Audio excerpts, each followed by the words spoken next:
Yes, ndabasuhuje mwese inshuti bakunzi ba Izi Gukora TV, amahoro y'Imana nabane namwe. Ni mwene so Irivuzimana Isaie. Ndumva nshaka gukora video ntoya cyane, ntabwo ndi buze kurenza iminota 10, nubwo harengaho utunota two gusenga. Ariko ndashaka kubabwira ngo abafite Kristo mu mukomeze. Pawulo yaranditse aravuga ngo nuko noneho abari muri Kristo Yesu nateka bazacirwaho, Imana ihabwa icyubahiro. Ndashaka kuvuga utuntu 12 kuri Kristo, ibintu 12 mvuga kuri Kristo. Nubwo Kristo afite ubusobanuro buri long, afite ubusobanuro burebure, nta n'uwabushikira, nta n'uwabusoza, nta waburangiza. Ariko muri ibyo byinshi nifujemwo kuvugamwo ibintu 12 vuba nkahita nsoza. Reka dusenge Imana. Mana yacu, turasenze kugira ngo umuntu wese ugiye gukurikirana ikiganiro kandi kirimo amagambo yo kuvuga ku mwami wacu, ndasenze kugira ngo byongere bimugirire umumaro. Urakoze Mukiza, bana natwe muri byose. Muri aka kanya tugiye kuganira n'abera, uduhe umugisha kandi uzabyumva wese bizamugirira umumaro mu izina rya Yesu, amen. Hari umuririmbyi waririmbye agakorasi aravuga ngo Yesu ni nomero imwe, genda mwemera, Yesu ni nomero imwe, genda mwemera, Yesu ni nomero imwe, genda mwemera, Yesu ni nomero imwe, genda mwemera, Yesu ni number 1, genda mwemera, Yesu ni number 1, genda mwemera, genda mwemera, Yesu ni nomero imwe, genda mwemera, umwami ni nomero imwe, genda mwemera, Yesu ni nomero imwe, genda mwemera, mu byakora ni nomero imwe, genda mwemera, umwami ni nomero imwe, genda mwemera Yesu. Ndashaka kuvuga ibintu 12 kuri Yesu. Ubusobanuro 12 kuri Yesu. Yesu asobanuye iki? Yesu, haleluya. Yesu asobanura urukundo rw'Imana, cyangwa se yerekana urukundo rw'Imana mu bantu, apresenta urukundo rw'Imana mu bantu. Bibiliya iravuga muri Yohana 3:16 harimo ijambo rivuga ngo kuko yakunze abari mu isi cyane byatumye kuko urukundo Imana yakunze abari mu isi cyane byatumye itanga umwana wayo w'ikinege kugira ngo uzamwizera wese atarimbuka ahubwo sawa. Yesu apresenta urukundo rw'Imana mu bantu mu isi. Umuririmbyi w'150 yararirimbye aravuga ngo nishimiye ko data wa twese yandikishije iby'urukundo rwe. Aravuga ngo ariko mu byiza byose Imana yavuze nta kiruta iki ko Yesu ankunda. Yesu rero ni urukundo rw'Imana. Urukundo ruhebuje ni indirimbo ya mbere yaririmbwe na marayika, yumvikana mu bashumba. Twishimiye kumenya ko haje urukundo rw'Imana. Iyo ni indirimbo ya mbere mu ndirimbo z'agakiza, uze kuyirebamo. Urukundo ruhebuje na na na na na na, genda urwogeze hose. Urukundo ruhebuje. Yesu apresenta urukundo rw'Imana mu bantu mu isi. Ya kabiri, Yesu apresenta cyangwa se asobanura, agaragaza imbabazi z'Imana mu bantu bayo. Yesu ni imbabazi Imana yatanze mu bantu. Yesu asobanuye imbabazi z'Imana. Yesu asobanura imbabazi Imana yagiriye twebwe abari mu isi. Niyo mpamvu Pawulo yandika yaravuze ngo mubabarirane ibyaha ngo nk'uko Imana yabababaririye muri Kristo Yesu. Imana yaduhereye imbabazi muri Yesu. Haleluya. Yesu ni imbabazi z'Imana. Yesu agaragaza, asobanura imbabazi z'Imana mu bantu. Niyo mpamvu Pawulo yandika yaravuze ngo nuko noneho abari muri Kristo Yesu nta teka bazacirwaho. Muri Kristo Yesu twaherewemo imbabazi zuzuye. Kristo niwe mbabazi z'Imana. Iyo ufite Kristo uba ufite imbabazi z'Imana. Iyo ufite Kristo uba uri mu rukundo rw'Imana. Haleluya. Muririmbyi yararimbye aravuga ngo nabonye umukunzi mwiza yarankunze ntamuzi amfatisha umugozi ariko rukundo rwe. Urakoze Mana. Haleluya. Gumamo, gumamo, gumamo. Gumamo, gumamo, gumamo. Muri Yesu niho turuhukira. Muri Yesu niho tubohokera we. Muri Yesu niho turuhukira.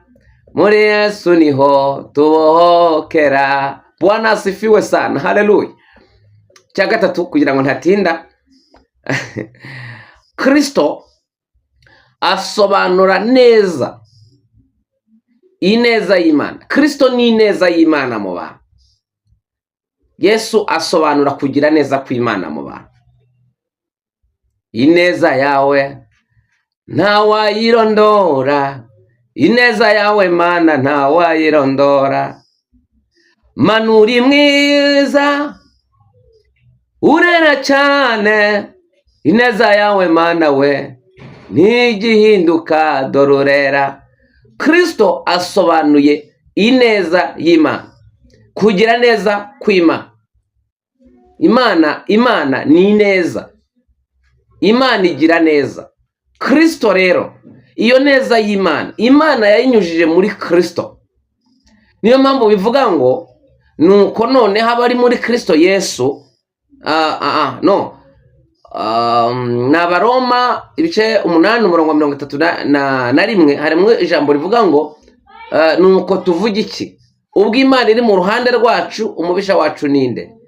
Ubwo itimanye umwana wayo ikamutanga ku bwacu twese, izaburite kumuduhana n'ibindi byose.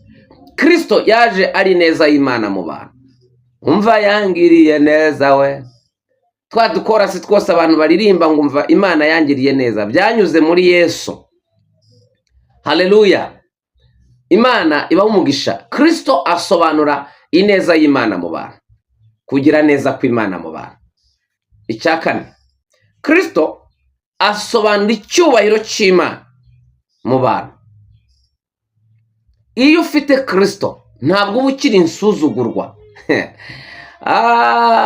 Umuntu nankorera nkurikire, kandi umuntu nankorera data azamuha iki? Icyubahiro. Imana ni icyubahiro. Kristo apresenta icyubahiro cy'Imana mu isi. Kristo asobanura haleluya, agaragaza icyubahiro cy'Imana mu bantu. Kristo ni icyubahiro cy'Imana muri twebwe. Imana ihabwa icyubahiro. Icya gatanu, Kristo agaragaza ubwiza bw'Imana mu bantu. Abo yahamagaye yabahaye ubwiza. Haleluya. Hari ubwiza. Kristo ni ubwiza bw'Imana. Kristo ni uburanga bw'Imana. Kristo muri twe. Niyo mpamvu umuririmbyi yavuze ngo Uwiteka umucamanza yambonyeho amaraso ntancira urubanza rube, ahubwo nyita umukiranutsi. Uwiteka rero turebera muri Yesu. Ubwiza bwacu bukubiye muri Yesu. Iyo Yesu ari muri twebwe ubwiza bw'Imana buba buri muri twe.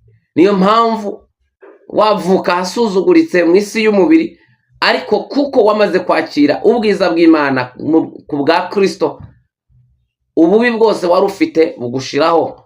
Igikundiro umuntu mwiza wese arakundwa. Kristo apresenta ubwiza bw'Imana muri twe. Kristo apresenta ubwiza bw'Imana mu bantu.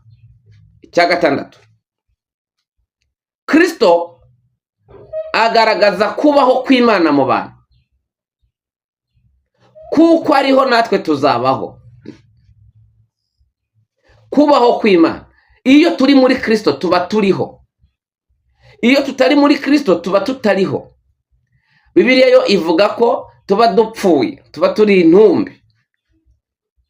Umuntu wese utari muri Kristo Bibiliya imuvugaho ukundi. Kubaho kwacu gushingiye muri Kristo. Ni nayo mpamvu uwo Kristo ariko kubaho kw'Imana mu bantu. Muri Kristo twahawe kubaho kw'Imana mu bantu. Kuko Kristo yari muri twe tuba turiho.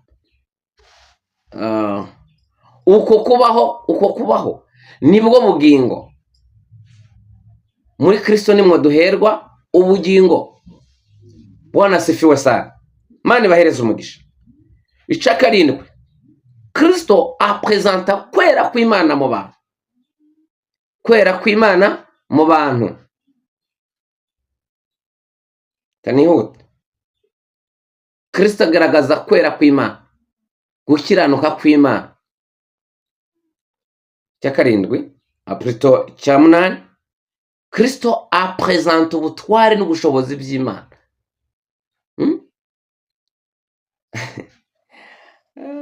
Imana ifite ubutware.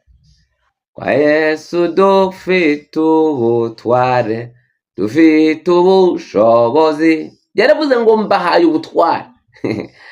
Kristo agaragaza ubutware bw'Imana, ubushobozi bw'Imana mu bantu, gukomera kw'Imana. Imana ihabwa icyubahiro. Ndabakunda. Wowe utarakora subscribe, kora subscribe. Wowe udakunda gukora comment, kora comment kugira ngo tugaragarize ibyo tuba turi kuvuga, niba hari icyo biba biri kukungura mu buryo bwa Kristo. Ntukarebe ngo urebe. Kandi mu gihe wumvise bigufashije ujye ukora share. Starting ibiganiro byacu mujye mubistartinga, mubishire kuri status. Abakurikirana status zanyu badukurikirane nabo bumve impumeko y'umwuka, impumeko y'Imana. Niyo si dusohoyemo, kandi Kristo agomba kwamamara ku isi yose. Imana ihabwa icyubahiro. Kore comment, kore share, like, subscribe kuba tarayikora. Abayikoze mwese namwe mukomeze muhabwe umugisha n'Imana, kandi mukomeze mudukurikirane. Kristo asobanura igitinyiro cy'Imana. Igitinyiro cy'Imana mu bantu. Iyo Kristo ari muri twebwe, tuba turiho igitinyiro cy'Imana. Bwana asifiwe sana. Igitinyiro cy'Imana kibana natwe. Niko amakuru ameze.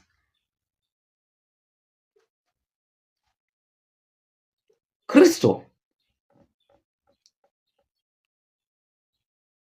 iri jambo nanze kurisesengura cyane kuko nababwiye ko ntabwo batindire, tunota turenzeho ari tungahe, ariko nabisobanura ku rwego ruhambaye. Ariko Kristo ni igitinyiro cy'Imana mu bantu.